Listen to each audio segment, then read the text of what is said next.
యథార్థత లేని సేవకులను ఈనాడు చాలామందిని నేను చూస్తూ ఉన్నాను. ఇటీవల కాలంలో ఒక సభకు నేను వెళ్ళినప్పుడు ఆ సభలో వెళ్ళటానికి ముందు ఆ సభకు పిలిచిన సేవకుడు ఒక మందిరాన్ని నాకు చూపించాడు. వాళ్ళ మందిరము కట్టబడింది, ఇంకా స్లాబు వేయలేదు. స్లాబు వేయాలి అయ్యగారు, ప్రార్థన చేయండి, మీరు ఫారెన్ నుండి వచ్చారట కదా, ఏమన్నా అవకాశం ఉంటే మీ స్నేహితుల ద్వారా కానీ మీ ద్వారా కానీ మా సంఘానికి హెల్ప్ చేయండి అని అడిగారు. మంచిదే, అడగటంలో తప్పేం లేదు. వాళ్ళు మందిరం కట్టుకోవడానికి సహాయం దొరుకుతుందేమో అని అడగటంలో తప్పేం లేదు. దాన్ని నేను తప్పు పట్టడం లేదు, ఎందుకంటే పరిస్థితులు అలా ఉంటాయి, మందిరం కట్టుకోవాలి కదా. మరి సరే, నేను అన్నాను, నా వలనైతే సహాయం అవ్వదండి, ప్రార్థన చేద్దాం అని అన్నాను. అన్న తర్వాత స్లాబ్ వేయటానికి ఎంత ఖర్చు అవుతుంది అని అడిగాను. సుమారుగా 7 లక్షలు అవుతుంది అని అన్నారు. అంతే. ఆ మాటలు అక్కడితో అయిపోయాయి. నేను ఇంకా స్టేజ్ మీదకి వాక్యం చెప్పడానికి బహిరంగ సభలో నన్ను పిలిచారు. నేను వెళ్ళిన తర్వాత నా గురించి పాస్టర్ గారు ఇంట్రడక్షన్ ఇస్తూ, మన మందిరానికి స్లాబ్ గురించి అయ్యగారికి చెప్తే 7 లక్షలు అవుతుందని అడిగారు. ఎంత అవుద్దని అడిగారు, 7 లక్షలు అవుతుందని చెప్పాను. మరి దైవ సేవకులు ఇవ్వటానికి పూనుకున్నారు అని ప్రకటన చేసేశాడు. నేను అసలు ప్రకటనే చేయలేదు, నేను ఇస్తానని హామీ ఇవ్వలేదు. కానీ మాటల చేత మనలను బంధించేయటం అన్నమాట. కొంతమందికి యథార్థత అనేది ఉండదు. సేవ ఎంత చేస్తున్నా పులిపేటలు ఎక్కుతారు, స్టేజ్లు ఎక్కుతారు, పలకని మాటలు, మనం చెప్పని మాటలు మన గురించి చెప్తారు. మనం చేయని సేవను కూడా ఒకసారి అప్రిషియేట్ చేసి పొగుడుతూ ఉంటారు. మరి ఎంతటి దానికి యథార్థతే నీకు లేనప్పుడు ఇంకెందుకు మనం సేవ చేయటం? ఆలోచన చేయండి. అసలు ధనమును ఆశించి, ఇంకొకరి దగ్గర ధనమును ఆశించి సంఘాన్ని ఎవరు కట్టుకోమన్నారు? దేవుడిచ్చినప్పుడే కట్టుకోనండి, దేవుడు మార్గము తెరిచినప్పుడే కట్టుకోనండి. ఒకరికి భారంగా ఇంకొకరి దగ్గరికి వెళ్ళి సంఘాన్ని కట్టుకోవడానికి డబ్బులు అడుక్కుంటూ ఎందుకండి? అడిగితే మీ సంఘాన్ని అడగండి, మీ విశ్వాసులను అడగండి. ఈ ఆరాధన మీకు వస్తున్నారు కాబట్టి మనకు ఒక మందిరం ఉంటే బాగుంటుందని అడగండి. వేరు వేరు సంఘాలకి ఎందుకు లెటర్లు రాయటము, వేరు వేరు దేశాలకి లెటర్లు ఎందుకు రాయటము? ఎందుకు ఇలాగా ధనానికి మీరు లోబడిపోయి ధనాన్ని ఆశించి చెడ్డ పేరు తెచ్చుకుంటున్నారు? విశ్వాసము గొప్పది కదా, విశ్వాసము వలన కొండలను పిగిలించగలమని బైబిల్ చెబుతుంది కదా. విశ్వాసముతో ఈ కొండనెత్తి సముద్రంలో పడవేయమంటే పడవేయబడునని ఉంటుంది కదా. విశ్వాసము చేత గొప్ప కార్యాలు జరుగుతాయని బైబిల్ చెబుతుంది కదా. మన విశ్వాసులకు విశ్వాసమును గురించి చెబుతూనే అవిశ్వాసమైన పనులు సేవకులైన వారు ఎందుకు చేయటం? ఆలోచించండి. నమ్మకంగా సేవ చేయండి. ధనాన్ని ఆశించటం వలన ఏమీ ఉండదు. ధనాన్ని ఆశించి కొంతమంది బోర్డులు మార్చుకుంటున్నారు. ఎవరో అమెరికా నుంచి డబ్బులు ఇస్తారని, సింగపూర్ నుంచి డబ్బులు ఇస్తారని, దుబాయ్ నుంచి డబ్బులు ఇస్తారని. కొంతమంది సేవకులు అయితే పిలవకపోయినా కూడా సేవకని వెళ్ళిపోతూ వేరే దేశాలకి నన్ను పలానోళ్ళు పిలిచారు అని అబద్ధాలు చెప్తూ ఉన్నారు.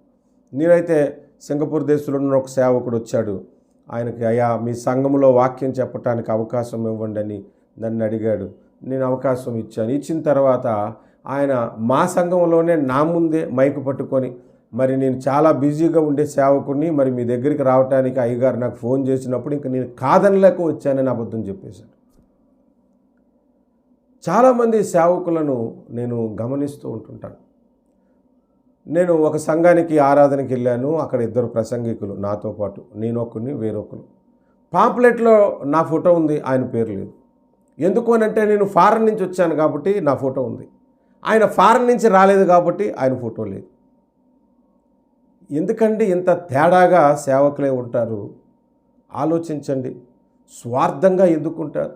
మీ సంఘాలకు వస్తున్న వాళ్ళు కానుకలు ఇచ్చేవారికి ఒక రకమైన ప్రార్థన, కానుకలు తక్కువగా ఇచ్చేవారికి ఒక రకమైన ప్రార్థన, అసలు కానుకలు ఎవరిని వారికి అసలు పట్టించకూడదు. ఇంక ఏమి బోధిస్తున్నాము, ఏం మాట్లాడుతున్నాము మనం చేస్తున్న సేవ ఏంటి అసలు? ఆలోచన చేయండి. సేవకులకు హెచ్చరికగా నేను ఈ మాటలు చెబుతూ ఉన్నాను. ఆలోచన చేయండి. కొన్నిసార్లు సేవకులు పాంప్లెట్లు వేసేటప్పుడు పెద్ద సేవకుడు ఫోటో పెద్దదిగాను, కొద్దిగా పబ్లిసిటీ లేని సేవకుడు ఫోటో చిన్నదిగాను, ఇక వర్షిప్కి వచ్చే వాళ్ళు ఎవరైనా ఉన్నారనుకోండి, పాటలు పరే వాళ్ళది ఇంకా చిన్నవిగాను వేస్తారు. పోనీ అలా పాంప్లెట్లు వేసినప్పుడైనా పెద్ద సేవకుడైనా, నేనేం పెద్ద సేవకుడనయ్యా పెద్ద ఫోటో వేసా, పక్కనున్న సేవకుడు కూడా నా తోటి సేవకుడే కదా, ఇద్దరిది కలిపి సమానంగా ఎందుకు వేయలేదు, అక్కడ కూడా తేడా చూపించటమేనా? మరి ఇట్లాంటి సేవకులను ఏమనాలి? కొంతమంది చెట్టు పేరు చెప్పుకొని కాయలు అమ్ముకునే సేవకులు అంటారు. బ్రాండ్, వాళ్ళ సంస్థ అప్పటికే పబ్లిసిటీ అయి ఉంటుంది, మంచి పేరు సంపాదించుకొని ఉంటుంది. ఈయనకి ప్రసంగం రాకపోయినా ఆ దైవ సేవకుని పేరు పదే పదే ఉచ్చరిస్తూ మా సేవ ఇంత గొప్పది అంత గొప్పదని, మా అయ్యగారు ఇంత గొప్పవాళ్ళు అంత గొప్పవాళ్ళు అని చెప్పుకుంటూ సేవ చేస్తారు. యేసుని కంటే ఎక్కువగా అయ్యగారిని పొగడటం, అమ్మగారిని పొగడటం అనే సేవ చేసేవాళ్ళని నేను చూశాను. ఇంకా సేవకుల ఒక బలహీనతలు ఏంటో తెలుసా? తోటి సేవకులను ఇష్టపడరు, ప్రేమించరు, అసూయ ఉంటుంది వాళ్ళ మీద. కానీ విశ్వాసులకు ఒకరికొకరు ప్రేమ కలిగి ఉండాలని బోధిస్తారు, అసూయ అనేది ఉండకూడదని చెప్తారు. వీళ్ళకే ఉంటే ఇంకా విశ్వాసులకు ఎప్పుడు చెప్తారు? ఆలోచించండి. నేను ఒక సంఘానికి వెళ్ళినప్పుడు ఆ ఇంట్లో కుమారుడు సేవకుని సమర్పించుకున్నానండి, నా కుమారుడిని, వాడు సేవ చేయనంటున్నాడు, వాడి కొరకు ప్రార్థన చేయండి అని చెప్పాను. నేను అతని కొరకు ప్రార్థన చేశాను. సేవకు సమర్పించుకున్నారట కదా, మరి నువ్వెందుకు సేవ చేయట్లేదు అని అంటే, మా నాన్నగారి పరిస్థితిని చూసే నేను సేవ చేయటం మానేస్తున్నాను, నాకు ఇష్టం లేదని చెప్పాడు. అదే వాళ్ళ సంఘం బాగా డబ్బున్న సంఘం అయితే వాళ్ళ అబ్బాయి ఆటోమేటిక్గా సేవే చేస్తానంటాడు, ఉద్యోగం కంటే అదే ఎక్కువ డబ్బులు వస్తాయి కదా. మరి ఆ సేవలో పెద్దగా లాభం రావట్లేదు, అందుకని ఆయన సేవ చేయట్లేదు అనేది ఒక కారణం అయితే, రెండవ కారణం ఏంటంటే డబ్బుల కొరకు మా నాన్నగారు వాళ్ళకి వీళ్ళకి ఫోన్ చేసి అబద్ధాలు ఆడి చర్చి కడుతున్నాం అని చెప్పి, పేదలకు భోజనాలు పెడుతున్నాం అని చెప్పి, 1,00,000 రూపాయలు తీసుకొని అందులో 20,000 ఖర్చు పెట్టి 80,000 ఇంట్లో ఉన్న పరిస్థితుల కొరకు వాడుకోవటం చూసి నేను విసుగెత్తిపోయిన అసలు సేవ చేయకూడదని డిసైడ్ అయిపోయాను అన్నాడు. అంటే కుటుంబానికే మాదిరిగా లేని సేవకులు కూడా చాలామంది ఉన్నారు. స్వార్థపూరితమైన సేవకులు ఉంటారు కొంతమంది. వాళ్ళు మీ మందిరానికి నన్ను పిలిచి వాడుకో, మా మందిరానికి నిన్ను పిలిచి వాడుకుంటారు. నువ్వు నన్ను సింగపూర్ తీసుకెళ్ళు, నిన్ను ఇండియాలో నీకు మీటింగ్ పెడతాను, ముందు మీ మందిరాల్లో మీటింగ్ పెట్టండి, నేను వచ్చి మాట్లాడతాను, తర్వాత మా మందిరంలో మీకు అవకాశం ఇస్తాను. అంతేగాని వాక్య ఉపదేశం కలిగిన వాడు, వాక్యము ఎరిగినవాడు, వాక్యము అతని నోట్లో దేవుడు పెట్టాడని పిలవటం ఉండదు. ఫేమ్ ఉన్న సేవకులను పిలుస్తారు, లేదా స్వార్థముతో సేవకులను పిలుస్తారు తప్ప వాక్యాన్ని ఉన్నట్లుగా పిలిచే సేవకులను ఎవరు పిలుస్తారు? అంటే సేవకులలోనే మార్పు లేదు. చాలా వరకు మారు మనసు పొందాల్సిన సేవకులు మన భారతదేశంలో ఉన్నారు. కొంతమంది సంఘాలు మెగా సిటీస్లోనే సంఘాలు పెట్టుకుంటారు, పల్లెటూర్లకు పోరు. మరి కొంతమంది పాస్టర్లు కనీసం 3,000 మంది ఉంటే కానీ నా సభలో నేను వాక్యం చెప్పనంటాడు. ఎంతమంది వస్తారు, చర్చు పెద్దదా కాదా, కానుక ఎంత ఇస్తారు అనేది ఆలోచించుకొనే వాక్యం చెప్పడానికి వెళ్తారు. చిన్న సభకు కానీ పెద్ద సభకు కానీ దేవుడు నాకు ఆహ్వానం ఇచ్చాడని వెళ్ళే వాళ్ళు ఉన్నారా? మీరు ఆలోచించండి. కొంతమంది ఆపర్చునిటీస్ ఎలా చేంజ్ చేసుకుంటారంటే, ఒక సంఘాలో వాక్యానికి పిలిచారు, అది 100 మంది ఉండే సంఘము. అదే డేట్లో ఇంకొక సంఘం వాళ్ళు పిలిచారు, 25,000 మంది వచ్చే సంఘము. ఈ సేవకుడు ఆ 100 మంది దగ్గరికి ఇంకా వెళ్ళటానికి ఇష్టపడడు. ముందు ఇన్విటేషన్ వాళ్ళే ఇచ్చారు, కానీ వాళ్ళకి ఫోన్ చేసి నాకు ఒక పని ఉందయ్యా అర్జెంటుగా, నేను ముందే వాళ్ళకి మాట ఇచ్చేసాను, ఏదో అబద్ధం చెప్పి ఆ మీటింగ్ క్యాన్సిల్ చేసుకొని ఈ మీటింగ్కి పోతాడు. ఇంకా దేవుడు వాడుకుంటాడు అక్కడ. ఎక్కడ నువ్వు ముందు మాట ఇచ్చావో ఆ మాట మీద నీవే నిలబడలేనప్పుడు, నీ మాట అవునంటే అవును కాదంటే కాదన్నట్టుగా ఉండనప్పుడు నువ్వు సేవ చేయటం ఎందుకు? ఆలోచించండి. చాలా విషయాల్లో సేవకులు బలహీనులైపోయారు ఈనాడు. 10వ భాగం ఇవ్వకపోతే శపించే సేవకులను చూసాం. ఒకవేళ ఏ విశ్వాస అయినా మందిరానికి దగ్గరలో దూరం అయిపోయింది, రాలేకపోయి దగ్గరలో ఉన్న మందిరానికి వెళ్ళిపోతానంటే ఇంకా శాపాల వర్షమును కురిపిస్తారు, ఆశీర్వాదాలు మానేసి. ఇలాగ కూడా కొంతమంది సేవకులను బెదిరిస్తున్నారు, కొంతమంది విశ్వాసులను బెదిరిస్తూ ఉన్నారు. సేవకులు బలహీనతలు 1-2 కాదండి, చాలా బలహీనతల చేత నిండిపోయింది ఈనాడు సేవకులు. ఇంకా కొంతమంది బాగా జోకులేసి నవ్విస్తే అట్లాంటి సేవకులు మంచి ఉపదేశకులు అనుకొని మా సంఘాన్ని నవ్వించాడని పదే ఇన్విటేషన్ ఇస్తారు తప్ప హెచ్చరిక వాక్యము చెప్పిన సేవకుడిని పిలవటానికి ఇష్టపడరు.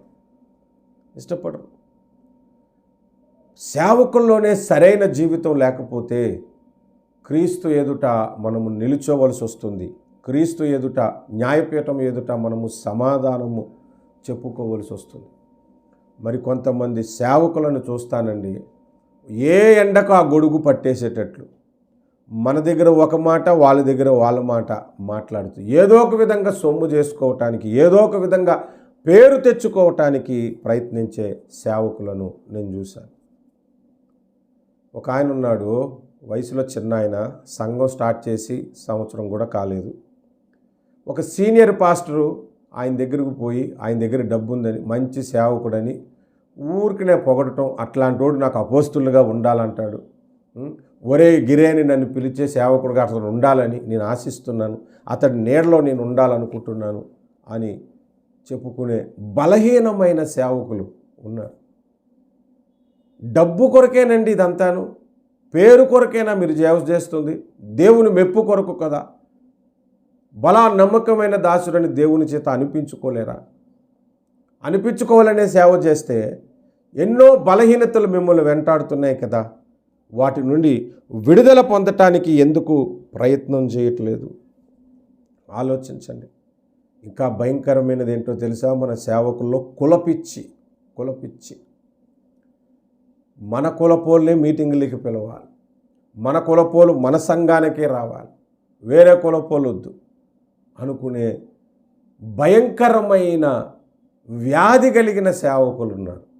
వాళ్ళ కులాల్లోనే ఉన్న వాళ్ళకే పెళ్లి సంబంధాలు చూడాలనుకునే కులపిచ్చి కలిగిన సేవకులు ఉన్నారు. ఇది ఇంకెంత ఘోరమైన స్థితి. అసలు నువ్వెప్పుడు మాదిరిగా ఉంటావు సేవక? దేవుడు నిన్ను నిజంగా సేవకు పిలిస్తే వీటన్నిటి విషయాల్లో నుంచి ఒక ఆలోచన కలిగి నీ ఉండవా? ఆలోచించు. పెళ్లి చేసుకునే దగ్గర కులం కావాలి, సంఘంలో కులం కావాలి, ఆ కులస్తులందరూ ఒక సంఘం అయి ఉండాలి.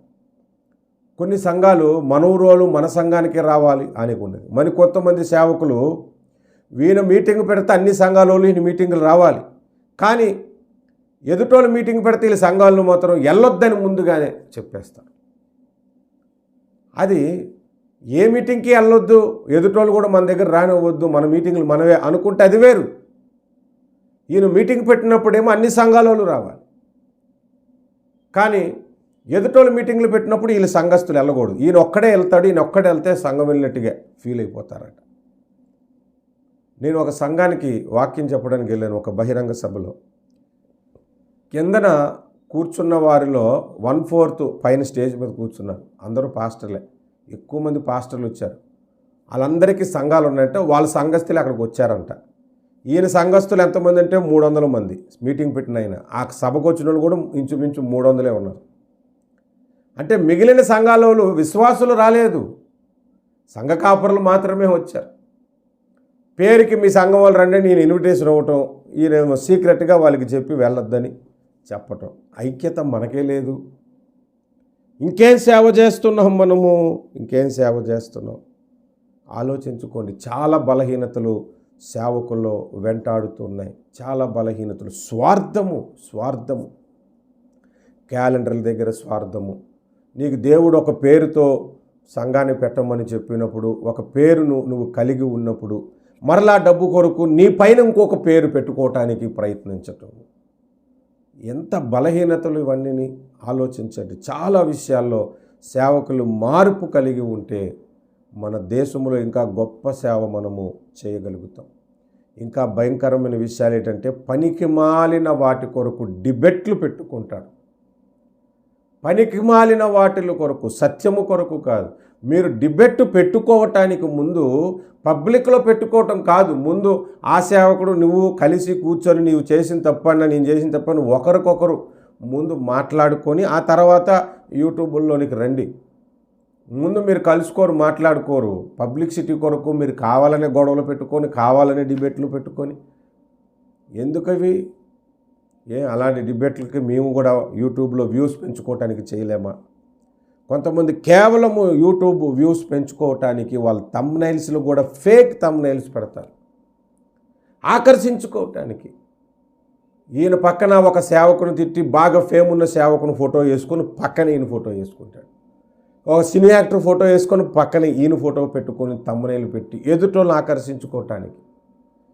దేవుడిని ఆకర్షించే సేవ చాలామంది 190 మంది ఈనాడు చేయటలేదు. వాక్యములో నుంచి తొలగిపోయే సంఘాలుగా ఈనాడు క్రైస్తవులు ఎందుకున్నారు అని అంటే సేవకులలోనే మార్పు లేదు. సేవకులలో మార్పు లేకపోవటం వలన, యథార్థత లేకపోవటం వలన, స్వార్థముతో నిండిపోవటం వలన, డబ్బు వెనక పరిగెత్తటం వలన, గర్వము చేత నింపిపోవటం వలన సేవ సరిగ్గా జరగట్లేదు. ఆలోచన చేసి జ్ఞానముగా సేవ చేసి దేవుని భయము కలిగి తీర్పు అనేది మనకున్నది, 2 తీర్పు మనకున్నదన్న భయముతో సేవ చేయటానికి ముందుకొద్దాం. మంచి హృదయంతోనే నేనైతే ఈ వర్తమానాన్ని చెబుతున్నాను. సేవకులను హెచ్చరిస్తూ ఆలోచించండి. నా బలహీనతలు ఏమున్నా కూడా నాకు ఫోన్ చేసి హెచ్చరించవచ్చు. అందుకే నేను ఈ మీటింగ్లో ఏ సేవకుని పేరు కూడా నేను ఎత్తకుండగానే సేవకులకు హెచ్చరికలు తెలియజేస్తూ ఉన్నాను. God bless you. దేవుడు మిమ్మల్ని వాడుకోవాలి. దేవుడు మిమ్మల్ని బలపరచాలి. ఆమేన్.